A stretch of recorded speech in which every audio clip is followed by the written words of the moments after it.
Hi, welcome back to Topflix Recap channel. Stephanie is a 9-year-old little girl who for some reason has been abandoned by her parents. She lives in her house all alone and just about takes care of herself. Her only friend is a turtle soft toy whom she calls Francis. A normal day for Stephanie consists of watching cartoons, playing the piano, preparing smoothies for herself and spending time with Francis the turtle. One day, when Stephanie turns on the television, the news channels broadcast the miserable situation of the world, where some supernatural forces are wreaking havoc in different countries. They also mention that a strict quarantine has been declared and people are asked to stay inside their homes. However, Stephanie does not pay attention to such matters and simply changes to her cartoon channel. Being a 9-year-old, she is clumsy at everything she does and often makes a mess of the house. However, she is still content and happy to live alone, without her parents. The same day, as Stephanie is preparing a smoothie in the kitchen, she hears a sudden noise coming from upstairs. Scared, the little girl rushes there, only to find a ball dropping as if someone is inviting her to play. Without knowing who the person is, Stephanie yells at her and returns to the kitchen. Unfortunately, there, she steps on a broken piece of glass, which causes her to scream in pain. But as there is no one to look after her, she quickly regroups and limps upstairs, where she grabs a first aid kit and tends to her wound. Later at night, Stephanie prepares dinner and serves it on plates for 4 people in the family. 2 for her parents and the other 2 for her brother and herself. She then brushes her teeth and sleeps after reading a tale to her doll Francis. The next morning, Stephanie places Francis on the floor and urges him to play hide and seek. She then goes straight to her room and hides inside a makeshift tent. There, while she is looking at a family photo album, Stephanie hears a dangerous creature's sound coming from outside the house. Terrified, she closes her mouth and tries her best to remain quiet. The monster hurls near Stephanie but leaves when it doesn't see anyone.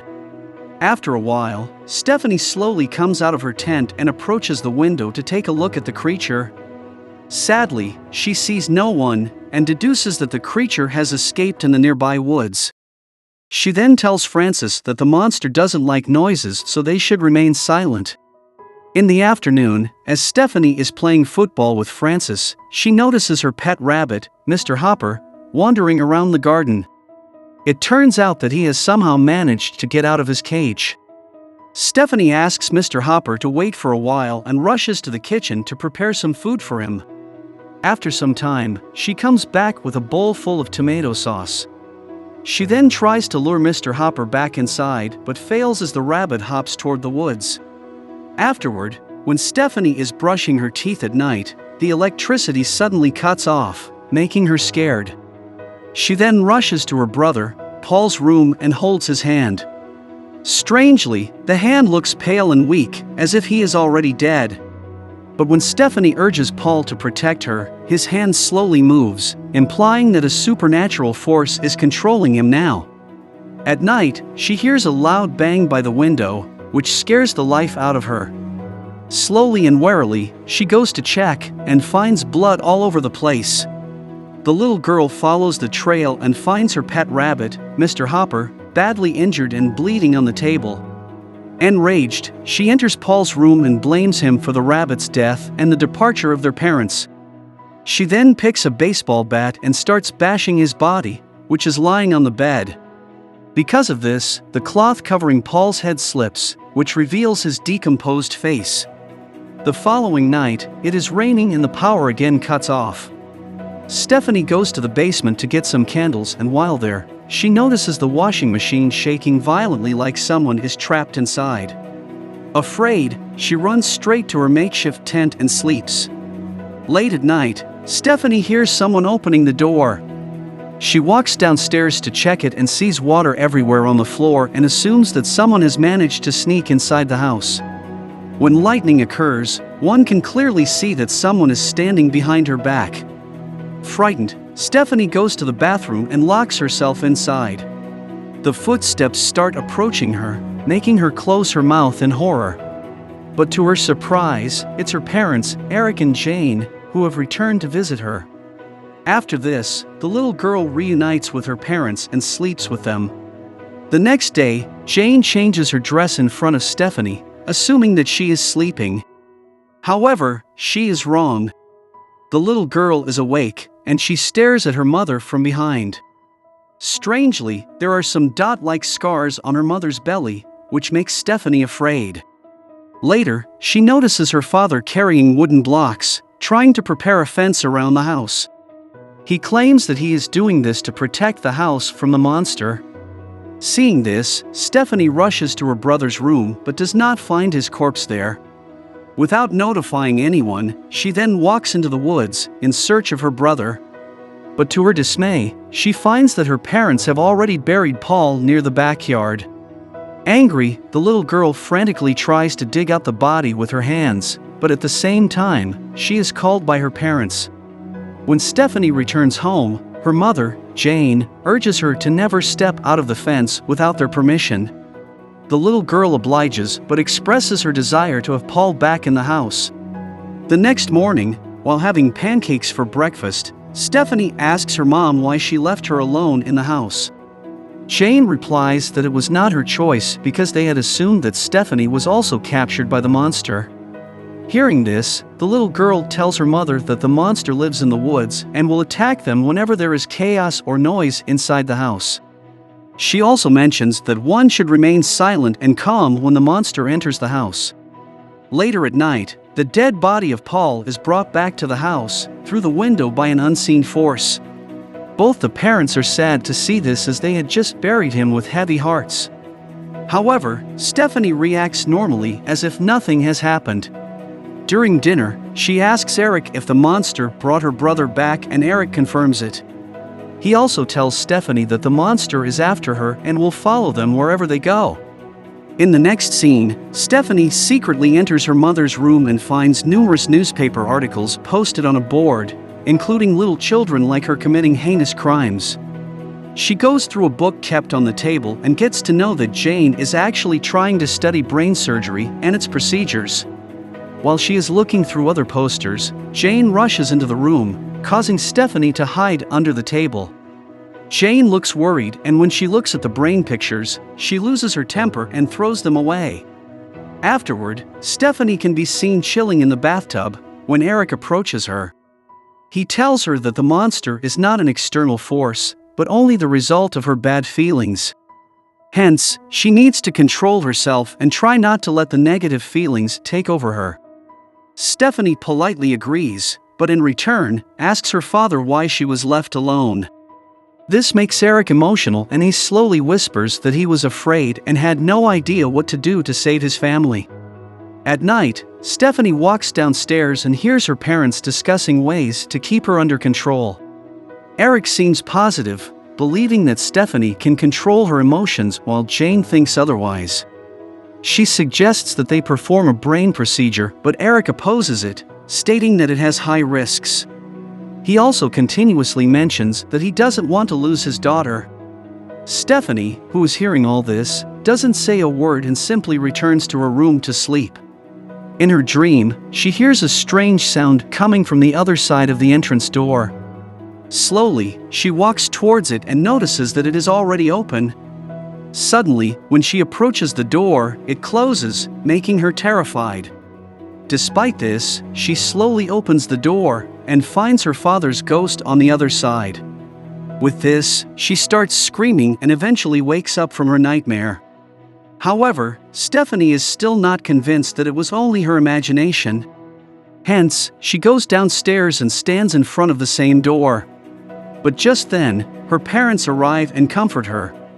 Stefan tells Eric that she saw the monster killing him in her dream. And as soon as she says this, the entrance door opens all of a sudden and an unseen paranormal force drags Eric out. Seeing this, Jane carries Stephanie and takes her to a hiding place inside a closet. Stephanie asks her mother to remain calm and silent so that the monster won't hear them and return. After a while, everything goes silent and Jane steps out of the closet to check around. When she notices nothing, she confirms to the little girl that everything is under control. But unfortunately, when she asks Stephanie to accompany her, she is pulled by the same unseen force. Frightened, Stephanie runs to her room, grabs Francis, and jumps from the window. She injures herself in the process, but gets right back up and tries to climb a ladder and back to the house. Eric and Jane try to stop her, but to no avail, as the unseen force, which seems to be originating from the little girl herself, keeps dragging them back. Fortunately, Jane uses the last of her strength and pulls Stephanie down from the ladder. But their troubles are far from over. As the parents lie on the ground, a strange creature with tentacles tries to attack them from all sides. Jane orders her daughter to stop, but the little girl is so afraid that she doesn't comply.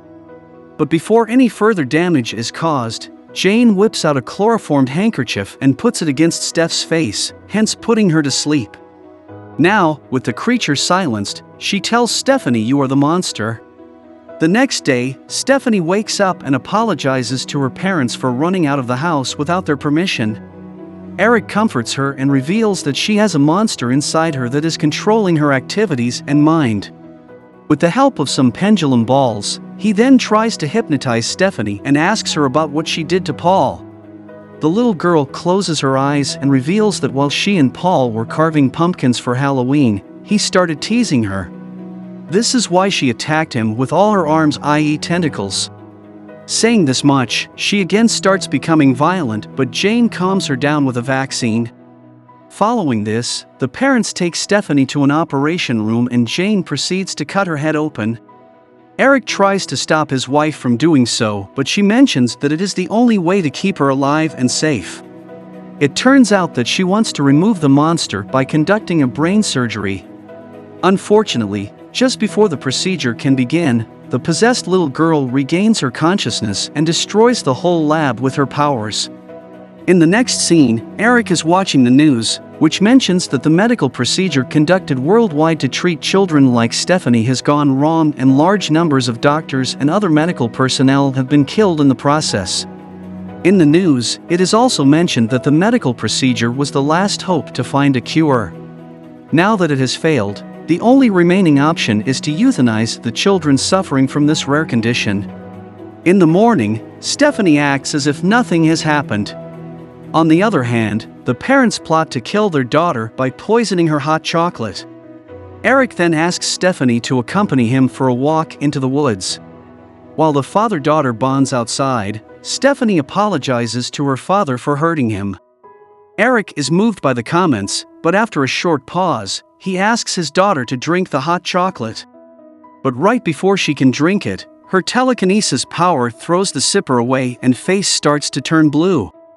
She tries to control herself but fails, compelling Eric to reach out for his gun and shoot her multiple times. After the incident, a distraught Eric returns home, believing that Stephanie has died. He cries profusely and expresses his guilt for what he has done.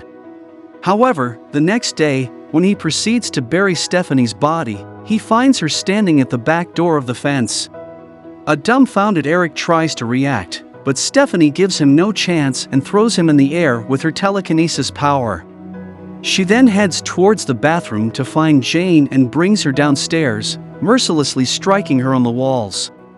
Following this, she stabs Eric with a knife and breaks Jane's bones, killing them instantly and telling them that they should have never returned.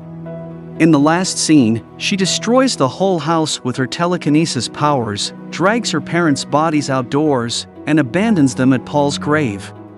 She also destroys the other properties in the neighborhood after dropping and stepping on her toy turtle, allegedly to demonstrate that she has been taken over by the Force. It appears like her shadow now has extended tentacles like a giant octopus. The movie ends as we are given an aerial shot of the entire Earth, which has been completely ravaged by deadly fires. This indicates that several other telekinetic children are alive and kicking,